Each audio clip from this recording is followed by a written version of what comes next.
For one who cannot sleep, the night feels long. For the weary traveler, the road seems endless. For the foolish who do not know the true Dharma, the path through birth and death stretches on forever. Just like a sleepless night, a single day feels endless to those in suffering. So it is with life's journey. For those who live without wisdom, the road is long, filled with pain and endless wandering. But the Buddha teaches us, when we awaken to the true Dharma, even the longest night feels shorter, and the farthest road becomes light to walk. Let us carry the lamp of the Dharma. The light of wisdom will shine through the darkness and guide us along the path. If no one is found who is better than yourself, or at least your equal in virtue and wisdom, then walk alone with courage. Do not travel with a fool. To meet a good companion is one of life's greatest blessings. But if we walk beside the foolish, our path may be filled with confusion and pain. The Buddha teaches, if you seek the true path, then sometimes it is better to walk it alone. More frightening than loneliness is being led astray by misguided company. If it is the path of truth, do not fear walking alone, for on that path, wisdom and compassion will surely walk with you. This is my child, this is my wealth. With such thoughts, fools are troubled and bound. Yet even this body is not truly one's own. So how can children or riches belong to you? We live clinging to children and possessions, calling them mine, and in doing so, suffer under the weight of worrying and attachment. But the Buddha teaches, even this body, which we think of as self, is not truly ours. Then what truly can be called mine? The less we cling to ownership, the lighter and freer our hearts become. Everything we once called ours is but a fleeting meeting of causes and conditions. Only when we let go of our grasp can true peace find its way into our lives. If a fool knows he is a fool, he is already wise to that extent. But if a fool thinks himself wise, he is truly a fool indeed. True wisdom begins with self-awareness. The one who can humbly admit their own limitations has the potential to grow and learn. On the other hand, when a foolish person believes themselves to be wise, that pride becomes the very barrier to progress. Humility is the gateway to awakening. How often do you reflect on yourself? In the very moment we recognize our own ignorance, the path to wisdom opens. Even if a fool associates with the wise one all his life, he no more understands the Dhamma than a spoon knows the taste of soup. Even if one stays close to a wise teacher, no learning can take root if the heart remains closed. Just as a spoon carries soup but never tastes it, mere proximity brings no wisdom. What truly matters is attitude. Only a humble, open heart can receive the truth and grow from it. Wisdom does not dwell in place or time. It arises in the awakened heart. So open your mind and take one mindful step forward today. When a wise person meets one of true understanding, just as the tongue perceives the flavor of food, even if the meeting is brief, they quickly grasp the deep meaning of the path. The path of learning depends more on your attitude than the length of time. A mindful person recognizes the truth, even in a short encounter, and puts it into practice without delay. Just as the tongue instantly tastes food, an awakened mind swiftly senses the Dharma. Even a brief meeting can bring great insight if the heart is open. So today, with an open heart, let us reflect on the Buddha's words. A fool lacking wisdom acts like his own enemy, chasing greed, committing evil. He brings suffering upon himself. We often act in ways that harm ourselves, chasing endless desires, making choices we know are wrong.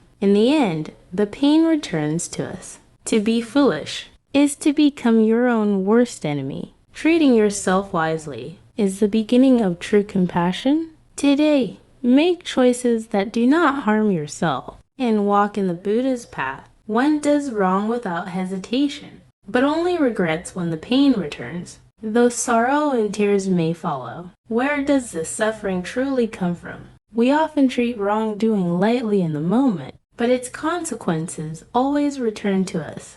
Only then do we regret and grieve. But by then, it may be too late. The pain doesn't come from outside. It comes from our own actions. So in this very moment, pause and consider, what will your words and deeds grow into? You reap what you sow. May your day be free from regret.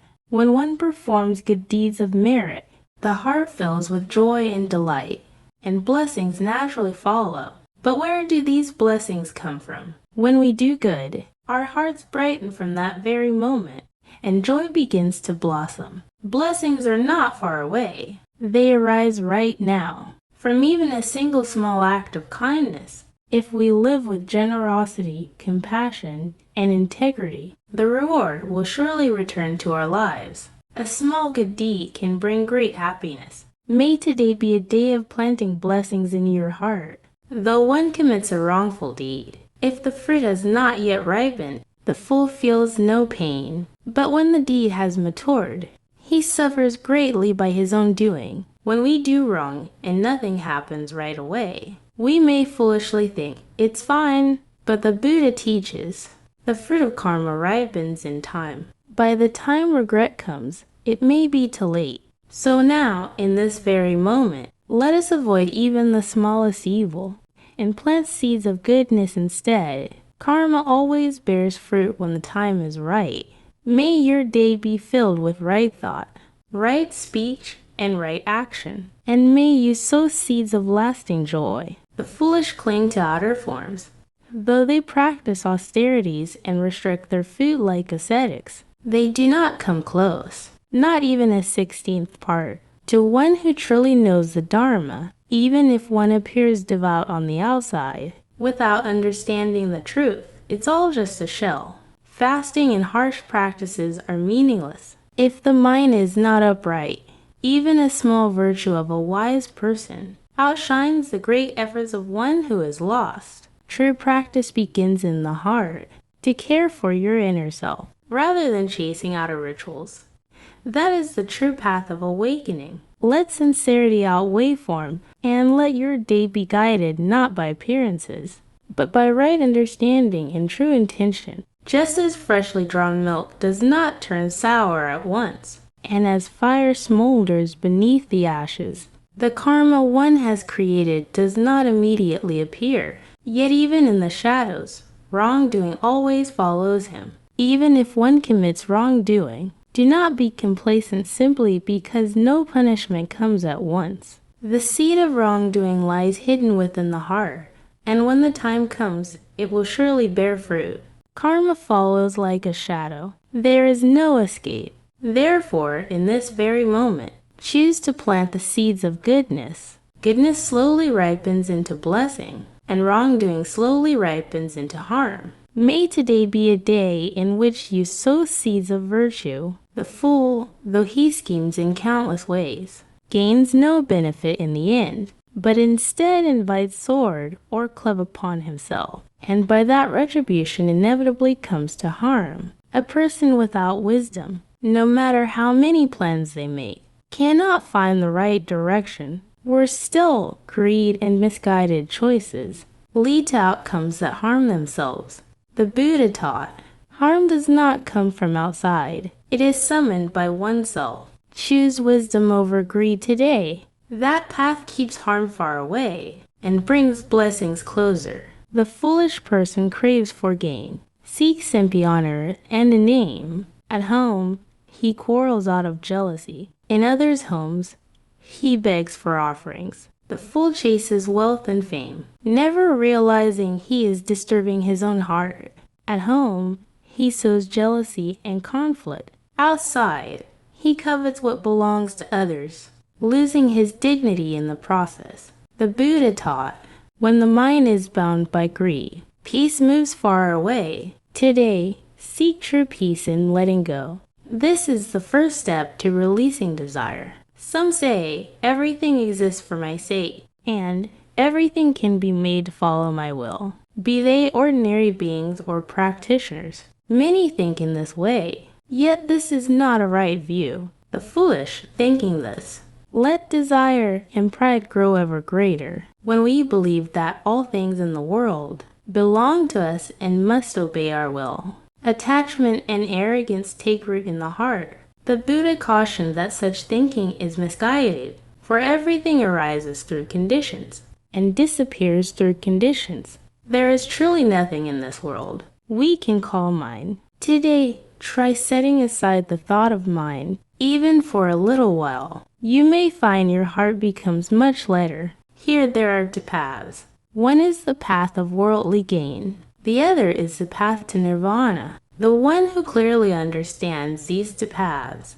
is a true disciple of the Buddha, a sincere practitioner of the way. Such a one delights not in wealth and luxury, but lives at ease, with a heart at peace. The Buddha taught that life offers two paths. One path pursues the pleasures and gains of the world. The other leaves behind afflictions and moves toward nirvana. A true disciple clearly sees the difference and chooses calm over attachment. Today, pause and reflect. Which of these two paths are you walking? That reflection is the beginning of awakening.